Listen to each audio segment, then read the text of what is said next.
C'est le podcast du pouvoir d'achat, épisode inédit sur la protection de vos biens. Comment réduire vos tarifs d'assurance malgré la hausse des coûts en 2021. Bienvenue sur www.pef.live, le podcast du pouvoir d'achat et de conseil anti-crise. En 2020, les assureurs ont économisé 5 milliards d'euros grâce à la baisse des sinistres auto, habitation, mais aussi au report des opérations dans les hôpitaux. En même temps, il y a eu une explosion des catastrophes naturelles selon les assureurs. Tout de même, malgré les milliards d'économies faites par les assureurs, nous allons perdre du pouvoir d'achat à cause de la hausse des tarifs en 2021. Ça va s'échelonner entre 1,5 jusqu'à 8%, que ça soit pour l'auto, l'assurance habitation ou la mutuelle. Ce qui veut dire que nous allons peut-être avoir une augmentation entre 11 jusqu'à 14 euros. UFC Que Choisir réclame aux assureurs de rembourser aujourd'hui les 2,2 milliards économisés sur les sinistres qui n'ont pas été déclarés. Le problème, c'est que d'un côté, on a certains assureurs qui aident leurs clients et d'autre part, on a aussi des assureurs qui abusent justement de la situation pour augmenter les cotisations. Comment baisser vos primes aujourd'hui mensuelles? Comment préserver vos finances personnelles d'une baisse de pouvoir d'achat? Et qu'attendez-vous aujourd'hui, vous, pour agir? Le nombre de sinistres auto a chuté de 80% lors du premier confinement. Il y a eu une chute de 75% des cambriolages pendant le premier confinement, soit une économie de 220 millions d'euros. Il y a également une baisse au niveau des sinistres tels que les dégâts des eaux et la hausse, le report plutôt en fait des opérations de santé a permis aussi de faire des économies. Donc la santé va aujourd'hui en fait augmenter ses cotisations de 3 à 8%, ce qui est également une grosse aberration. Donc les 5 milliards d'économies réalisées ne vont pas être automatiquement répercutés par les assureurs sur nos primes. Donc,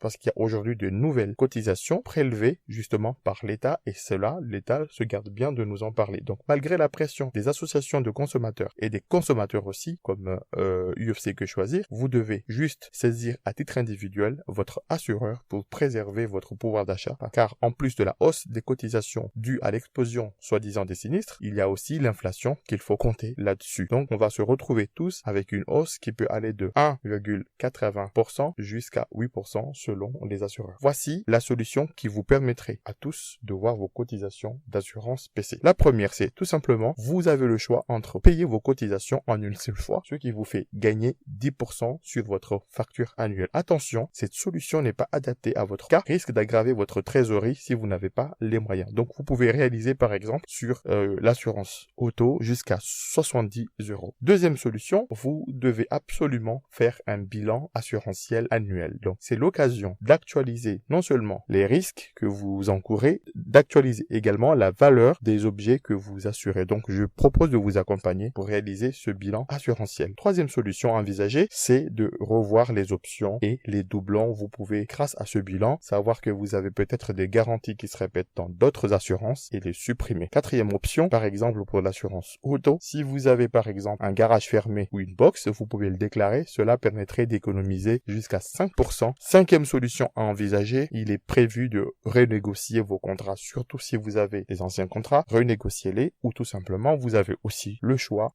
d'opter pour un achat groupé. Attention, l'achat groupé ne fonctionne pas si vous devez résilier votre assurance de santé collective. Donc, sixième solution, vous pouvez économiser jusqu'à 40% donc de vos cotisations d'assurance tout simplement en faisant jouer la concurrence, en allant voir ailleurs. Et pour cela, vous avez pas mal de comparateurs qui vous permettent justement de choisir l'assureur qui vous propose le meilleur tarif. Septième solution, profitez des offres de bienvenue annuellement, donc pour chaque assureur qui les propose pour non seulement faire des économies, mais aussi c'est l'occasion de changer. Huitième solution, vous avez toute une palette d'outils connectés, que ce soit des comparateurs ou que ce soit des études en ligne qui vous permettent de bénéficier des remises. Et ça, vous pouvez économiser jusqu'à 30%. Et puis, neuvième solution, si vous avez une assurance auto qui vous coûte trop cher et que vous êtes ce qu'on appelle un petit rouleur. Alors, petit rouleur, selon les assureurs, c'est les personnes qui roulent par exemple ou qui font moins de 5000 km annuels. Vous pouvez bénéficier d'un tarif en tant que petit rouleur. Donc, et 10e solution, vous avez ce qu'on appelle le rachat des options de franchise qui vous permet, en cas d'accident, en cas de sinistre, de baisser vos tarifs. Donc, si vous combinez, bien sûr, l'une des 10 solutions, vous bénéficierez non seulement d'une baisse de vos cotisations, mais vous allez aussi